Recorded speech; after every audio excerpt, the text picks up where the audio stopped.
Etat ya Bakongo.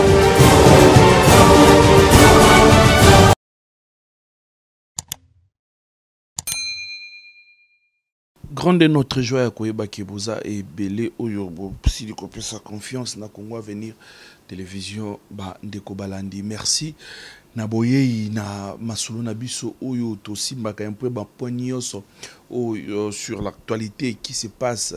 na République démocratique du Congo, entre autres la politique, les sociales,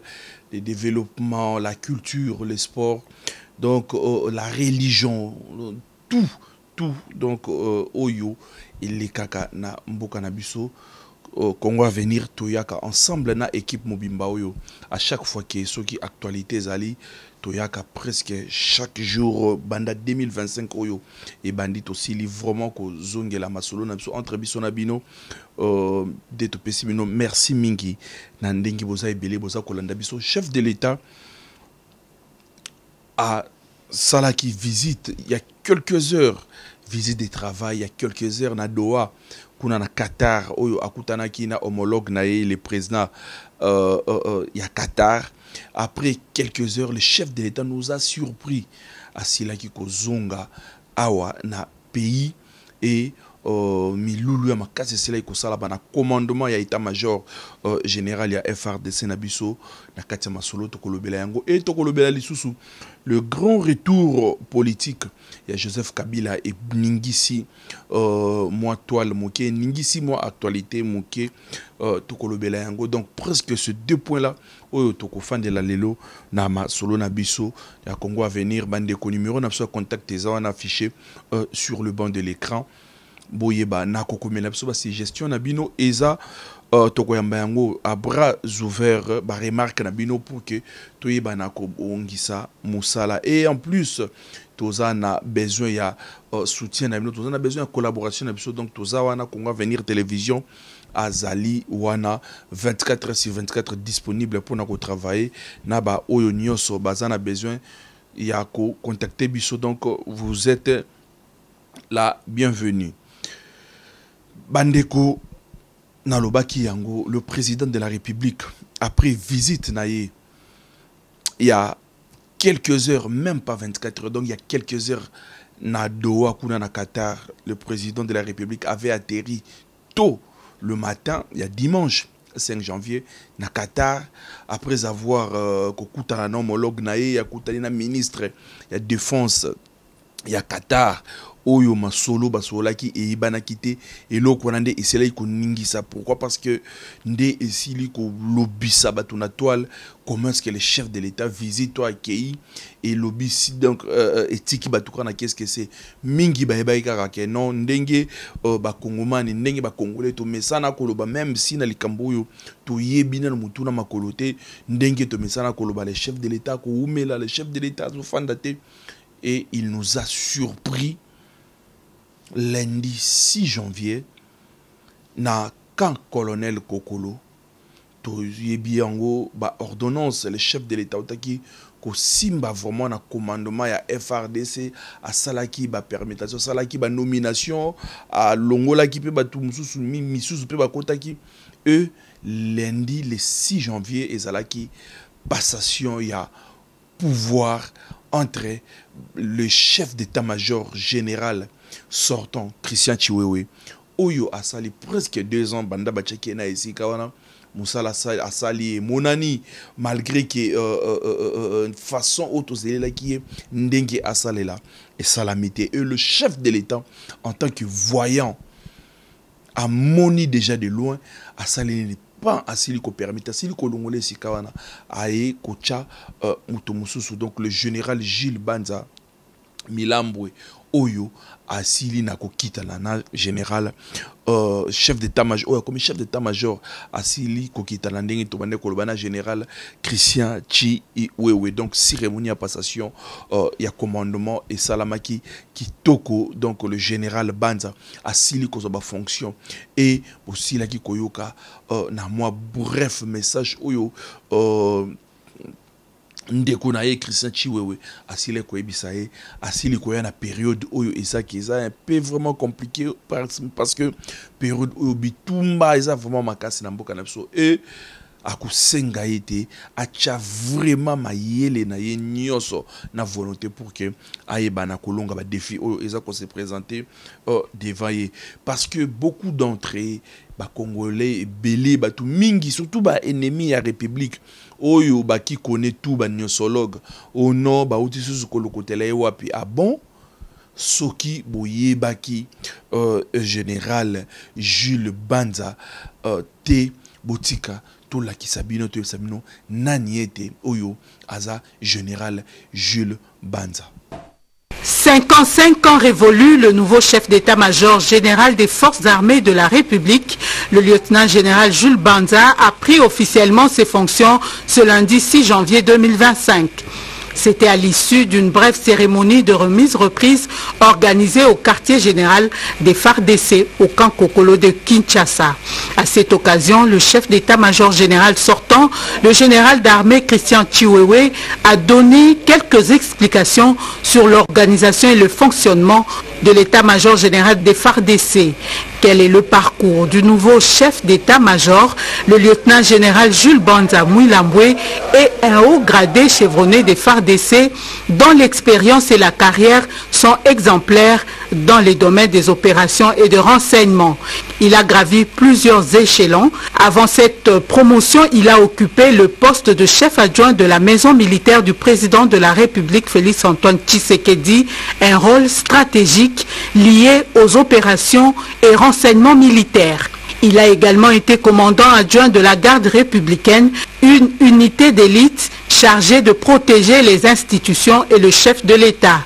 Ces postes lui ont valu une expertise unique dans la coordination des forces et la gestion des situations complexes. En tant que membre clé de la maison militaire, sous la direction du général-major Frank Boamunda Ntumba, Banza Mouilambwe a participé activement à l'évaluation des capacités opérationnelles des troupes, à la planification stratégique et à la collecte de renseignements des domaines essentiels pour la sécurité nationale. Le lieutenant-général Banza Mouilambwe Jules prend la tête des FARDC dans un contexte marqué par des défis sécuritaires importants, notamment les activités des groupes armés locaux et étrangers dans l'est du pays, dont le M23 qui bénéficie de l'appui du Rwanda. Je pense na mini reportage aussi qu'on comprendre qui est le général Jules Banza, mais beaucoup comprendre makasi tango kozala na terrain sur terrain de beaucoup yeba qui est le général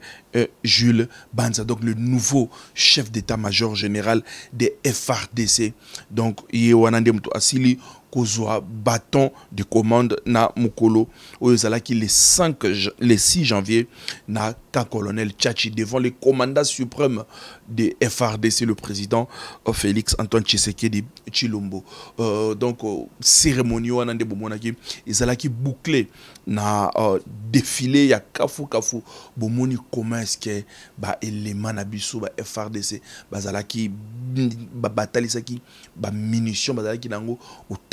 moni propriété nyonso wana, donc ezako travail na morale ya moto, donc on sent que batu baza na morale bien assis, donc tout ce là qui na yango eloko wana et ça là qui très bien devant le commandant suprême moi en mini défilé moko et salamaki pona ko boucler ces jours, donc journée wana activité ya mukolo wana. Na deuxième point na biso bandeko tolobaki tokolobela le retour politique ya Joseph Kabila. Mutu oyo babanda ikobenga les silencieux, Kabila lobakate, Kabila boye, Kabila fanda kimia. On a vite compris maintenant Kabila abandi koloba, Kabila bandi kosala ba sortie médiatique na sali rentrée politique na parce que tout le monde qui récemment a outaki koyamba Moïse Katumbi et a outi sous koyamba sous Claudel Lubaya et ba annoncé que Kalamingite a kosala sous ba consultation makasi il a fallu ayamba ba Martin Fayulu, ayamba ba Denis Mukwege, ayamba ba l'autre là qui Délice Sanga pour que bango tout basa la bloc moko ya makasi pour na faire échouer Félix Tshisekedi Tshilombo na ba décision oazana yango pour na réviser donc bango ba domona soko réviser te pour na changer constitution donc ba monique Félix Tshisekedi azana makanisi mabe alingi a s'éterniser na pouvoir à ça la pouvoir à vie et bango il faut basa la bloc moko pour na koya ko bloquer Félix Tshisekedi et lo kwango wana et salami donc c'est comme en 2016 lorsque le Sphinx de limiter le fait Etienne Tshisekedi tango asangi saka batu na rassemblement et Joseph Kabila pe alingi asala ndengona donc si yende amibimisi donc la figure emblématique ya opposition et abandisko kobenga bango a consulter to monaki wana abandaki na Moïse Katumbi yango bandeko je ne sais pas politique eza eloko moko boye très complexe souvent ba politique makambo balobaka makambo basalaka bopesaka bango vraiment confiance en 100% et pourquoi en politique beaucoup komona bato mususu vraiment au niveau baswana bino kutupe na bandaku na ba cité na ba bisika bozali bokangama binemi na bandeko likolo pona ba oyo baza pour oyo ba oyo mususu pe baza pour oyo bino botikala na binemi na bokanisi c'est comme si bomoni donc tozo soutenir ba leader na biso bomoni balobana kate tala kutu o makambo lobe na muninga bokanisi ke makambo baza ko sala eza ya solo or eza ce sont des pires aventures. Pourquoi? Parce que la politique bande konangai soki boye bakade tokoyeb sabino oyo mingi basala kana moyi oyo mingi bayaka ko laksamno na bitando ils a vite o bamenaka ba politique bazawana majorité comme opposition à part makambo oyo esangisaka bango politique ya mboka bayebi ke tokolekana na ba écran tokosala boye tokobeta na baku mais les soirs la nuit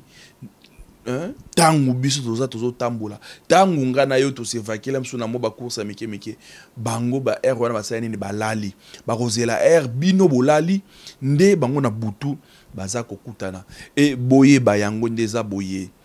batu misusu obino bozomona na opposition ba Shadari baza na opposition ba Obemina ko baza na opposition bana na bango seke ba souffrir non par rapport à ce que eux ils ont amassé oyo bazwaki lorsque bazaki aux affaires eux les loyo pendant que bazana affaire te bazwa bana na bango ba kotisa bango ba travaillaka na ba politicien o baza sikoyo oyo na moyi ba otali sabino ke baza binemi bana na bango baza wana bazo travailler na ba cabinet bana na bango bazo travailler na ba entreprise donc eux ce qui est grave bomona bango na ba fête ba mariage na ba cérémonie nyonso ba kutanaka misusu parfois ba boyaka non caméra ko nini ko filmer ngate sinote et komona na base nanga osala mabe même misusu ba kipaka lisusu te bango na okomona bazo kabola kopo ya champagne bango na bazo bina musique donc maintenant moi temps ba koya bino bokanisi ke baza vraiment ba leader au baso la raté qui pouvait croire encore aujourd'hui par là j'allais dire ceci qui pouvait croire encore que Joseph Kabila na Moïse bakoka kokutana Joseph Kabila na Moïse bakoka kofanda so esika moko Joseph Kabila na Moïse basangana pour que ba tia Félix Tshisekedi libanda Moïse Katumbi oyo pour rappel Moïse Katumbi oyo Joseph Kabila a bloqué Moïse a postulé kate na 2018 a postulé kate batikala na frontière na Zambie boyeye na Salomon bazotala ti RLK ba kotate ba service bi mokote oyo ezalaka jourana au DGM au service boyeye ba immigré donc service ya immigration mokote et c'est là que vous allez jour ngo wana nani andemaka Moïse Katumbi oyo bazwa kakomona ye ba efasa na système na biso awa Moïse Katumbi abandaka kotambola na eloko oyo donc ba passeport ne misusu oyo azalaka nango quoi parce que dernièrement pe alaccès ba passeport o azana yango abandaka kotambola na passeport congolais Moïse Katumbi Félix Tshisekedi nda pesi na 2019 tanga Kibokonzi Moïse Katumbi babengana Jida. Qu'il y a 4 mois, Joseph Kabila vous a comparé à Judas, c'est-à-dire à la figure du traître. Il a même ajouté que vous devriez en assumer les conséquences. C'est menaçant. Or, Joseph Kabila compte encore beaucoup de fidèles dans l'appareil d'État. Est-ce que vous ne craignez pas un mauvais coup à votre retour? Ce n'est pas surtout à Joseph Kabila de me traiter de Judas. Je crois qu'il doit lire la Bible. Aujourd'hui, Monsieur Kabila, il doit faire son examen de conscience. Il est resté au pouvoir de 2016 en 2018. Il a trahi la constitution congolaise. Il a trahi le peuple congolais. Il a tué à l'est du Congo, à Beni et dans le deux Kasaï, l'insécurité qui règne aujourd'hui. Moi, je ne voulais pas rester avec l'incarnation du mal. C'est pourquoi j'ai quitté Kabila. Si lui peut se comparer au Christ, je demande à la population congolaise de nous juger. Pour moi, les Judas, c'est Kabila. Boussili Koyoka, à lobby, ceux qui Kabila sont sincères, Kabila tenem daza yetem daza Jida, c'est Kabila qui est Jida. Bomoni oyonyoso asala peuple congolais. Mais les loyo, Moïse Katumbi na Joseph Kabila, sur une même table. Est-ce qu'il y a photo ou bililio et enseigner bino le côté bino oyo boza ko bomana bino oyo boza soko sala nene pour les politiciens boza ko leksa tangu na bino bomoni bango bazo lembate bango wana donc mena bazo sala bloc pona ba freiner Félix Tshisekedi en tant que opposition basanine ba freiner Félix Tshisekedi. Moïse Katumbi oyo azalaki lobby ennemi géré ba bengana ki ba Jida. Oyo ayebsaka Joseph Kabila troisième penalty kolekate lelo bangwana baza ensemble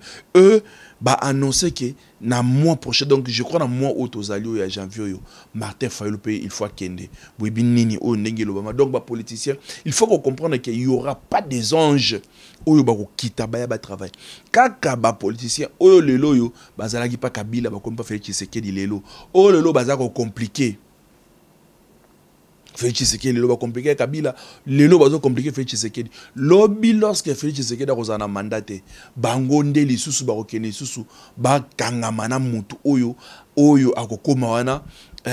oyo akoya comme président ba kokangama na pour que ba travailler parce que ako travailler na banzambe te ako travailler kaka na ba congolais et surtout soki moko na moko a se déterminer te moko na moko afungoli miso te moko na moko lobi te bon ça va ngapena o ba salinga cette fois-ci et kokituro ngapena la muka soki ngai na yo na intel to la mukite ce sont les mêmes gens Oyo bako dirijaka et toko banda kolela et bakondi bako bandaka toujours kolobaka j'ai pas eu le 15 collaborateurs pour ba collaborateurs ya ngokaka bango wana tomoni ndenge Joseph Kabila asili koyamba Claudel Lubaya oyo asilaki azuite na ba élection Claudel Lubaya na 2018 bazalaka na Moïse Katumbi batali na ngambu na bango kuna ya Kasai kuna c'est donc kuna c'était l'opposition na période wana donc kuna ezandenge nini soki ozana ba Tshisekedi nde okoleka soki ozana ba Tshisekedi te na moment oyo eza pasi bato oyo bakanga Joseph Kabila côté kuna pour que le keza passe yango wana Claudel Lubaya na sesanga bazalaka malgré bazana ensemble mais na 2018 bakendaka na contre na bango wana na ko soutenir Félix Tshisekedi et bazwaka baye à l'état bazongi na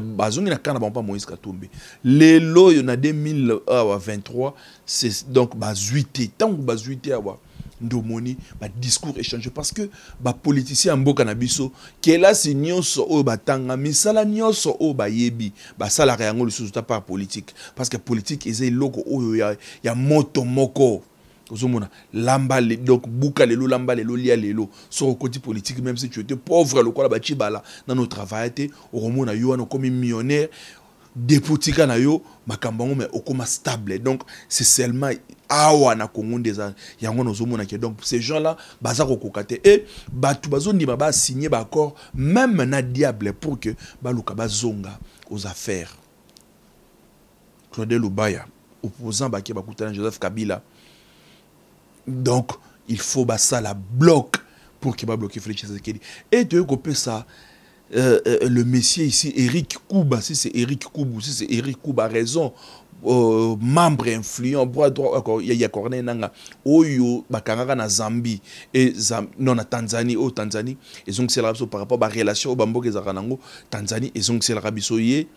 et ba te ko sambisa tangazo lo bakia Corneille nani Claudel Lubaya aza parmi ba membre ya AFC lelo azaki na raison te e toye komona na retour politique ya Joseph Kabila ndeko Némi Moulania aye kolobake rien n'empêche à Joseph Kabila na 2028 asila kozonga na kibokonzi na ye donc rien n'empêche à Joseph Kabila totangela binongo makamu Némi Moulania alobi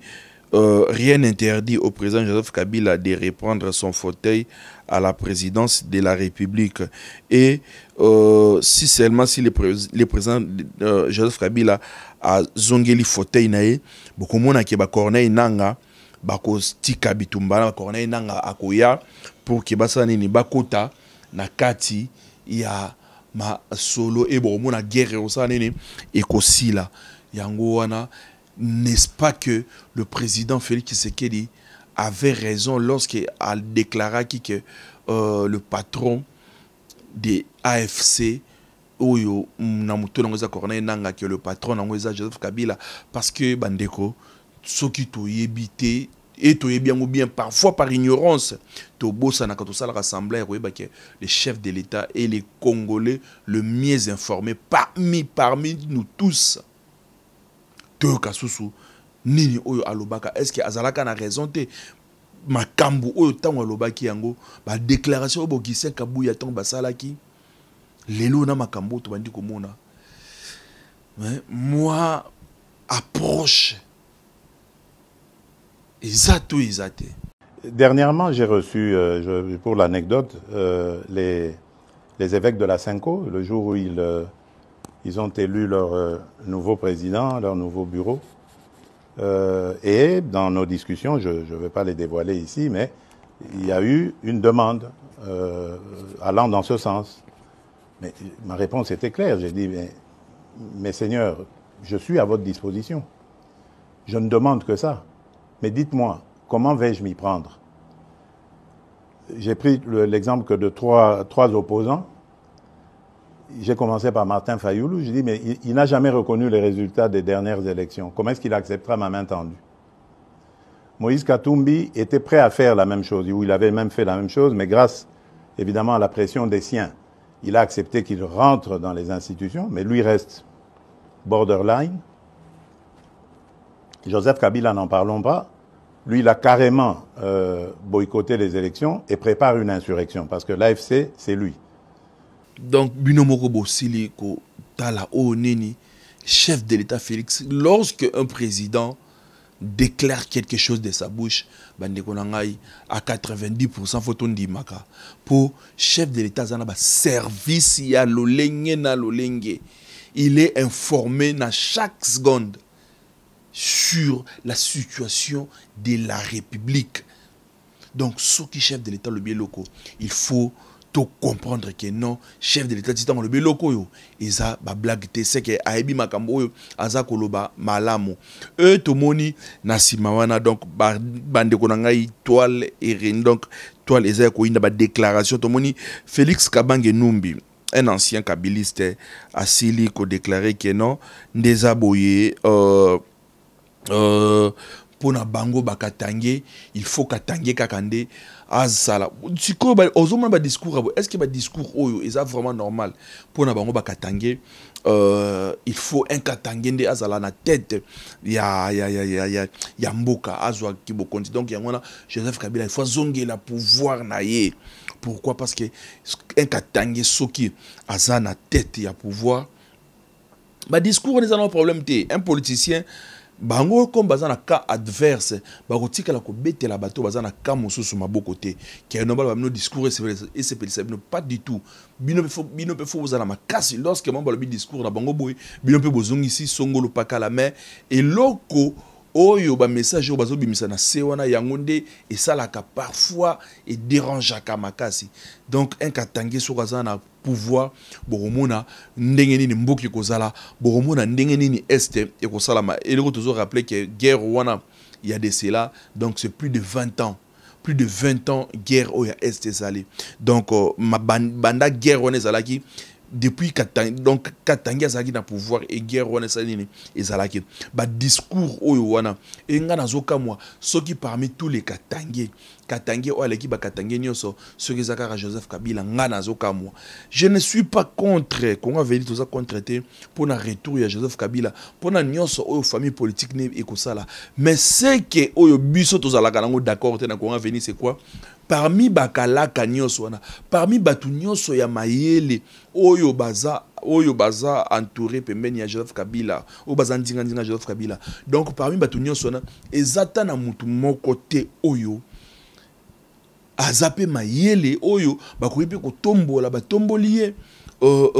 lobby bazwa ba pousser aya à diriger. Donc bango il ne jure que sur Joseph Kabila ou rien. Donc c'est Joseph Kabila nde mutu aza vraiment il makas yango wana. Donc botika na pesa raison par la mère menenga zolo bakia Joseph Kabila azalaka na problème ya casting et loko eboma durant 18 ans na Kabila azalaka na problème ya casting ya kozwa. Nous sommes très satisfaits avec la gestion du président Félix Antoine Tshisekedi. Il mérite un mandat à vie pour transformer ce pays à un paradis d'Afrique. Là, c'est la mère Mende.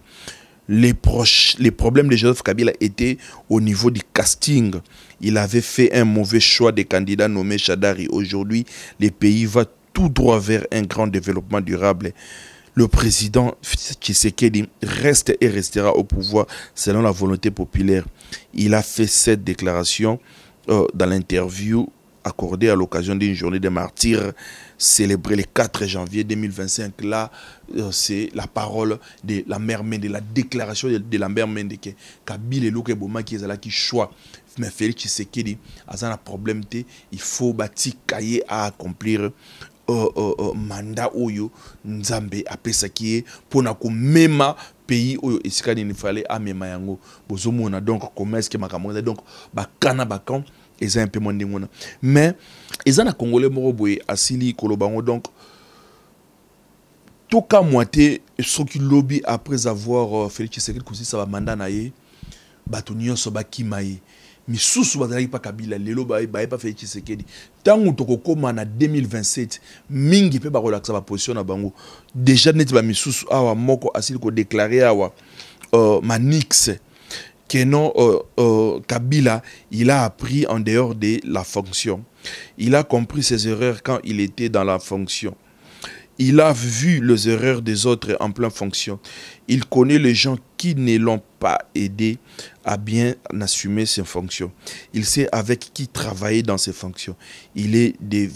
devenu sage. Donc, à Koki Kozonga, ce qu'on a pouvoir, parce que après, kozala libanda nde a comprendre makamonyo sona mais ngato na moni citation ndeko na moni déclaration ndeko na kamo yango parce que na koloba mutu a sali 18 ans. Joseph Kabila fait 18 ans. Joseph Kabila bandi sur côté ou bien a sali ya l'autre. Joseph Kabila avait fait 18 ans. Donc durant 18 ans, même pas une année que Kabila avait compris que non batu oyo secteur au makamu vraiment franchement ndé nazo sala isa yangote na meka na lolengo na sala ndingo. Donc durant 18 ans makambo nyonso oyo ndeko alobi Kabila ebaki yangote ayeko ebango kaka après 6 ans tant azali banda. Donc alingi azonga lisusu na République démocratique du Congo. Si c'est na combien de millions de Congolais au bazali ezana mutu mususu te oyo après Félix Tshisekedi akuyape atelema akamba mboka oyo amema yango a continuer na yango esika o Félix Tshisekedi akosuka ye azwa a continuer. Donc Congolais na kozalate à part Joseph Kabila. Donc nous sommes pas contre la personne de Joseph Kabila, mais sauf que biso ne moni c'est na biso Joseph Kabila a sala oyo a sala durant 18 ans apesa oyo apesa botikaye apema boluka bato mususu soki FCC ceux qui peut perdre ils en a besoin que on a pouvoir boluka moto mususu aya asala botika Joseph Kabila parfois. Pourquoi? Parce que oyo biso to kanisaka ndenge bino bozo kanisaka parfois tanga kozonga akosala mieux peut-être tanga kozonga akosala lisusu mabe koleka tango azaki na kibokonzi asala tana ye durant 18 ans botika ye apema ba conseil mayele oyo nyonso azwi yango abchama na vino aya a contribuer na ngo pona mboka au lieu boucrer babouke misère au lieu ba rébellion la longue na longue au lieu ba messe ba culte ba messe au culte ya lolenge no longue au lieu so ba messe ya lolenge no lenge oyo ya ndenge malamu te esalama pona koluka ko déstabiliser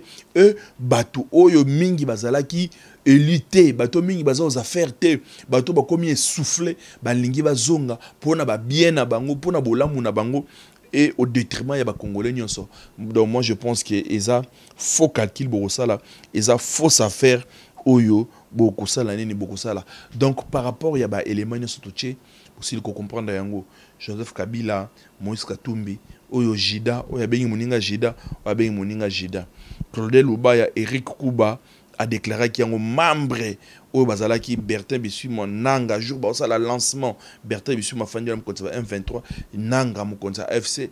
Eric Kuba Bazalaki, wana donc bras droit naé, Moutaza ko déclaré que Boyoki, Claudel Lubaya, Boyoki Olengankoi, Boyoki Badan Chaloué, donc Batunios Oya Tangiwana, Boyoki Oki Bango. Est-ce que Nyos Onezaka Lokuta et par rapport à la réalité au Dozomona Lelo, Bozomona te que moi rapprochement Moko Boy Ezali et déclaration à chef de l'État lorsque Alobaki Yango que non Bomoni Boy patron ya AFC c'est Joseph Kabila. Est-ce que le chef n'avait pas tort? Or, c'est lui la personne la mieux informée de la République. Que Dieu bénisse la République démocratique du Congo. Bandeko, Ndeto Kutanina, Mikolo, Misali Koya, Namasol, Nabsumsusu. Merci. Congo Avenir. Mokaya Bako.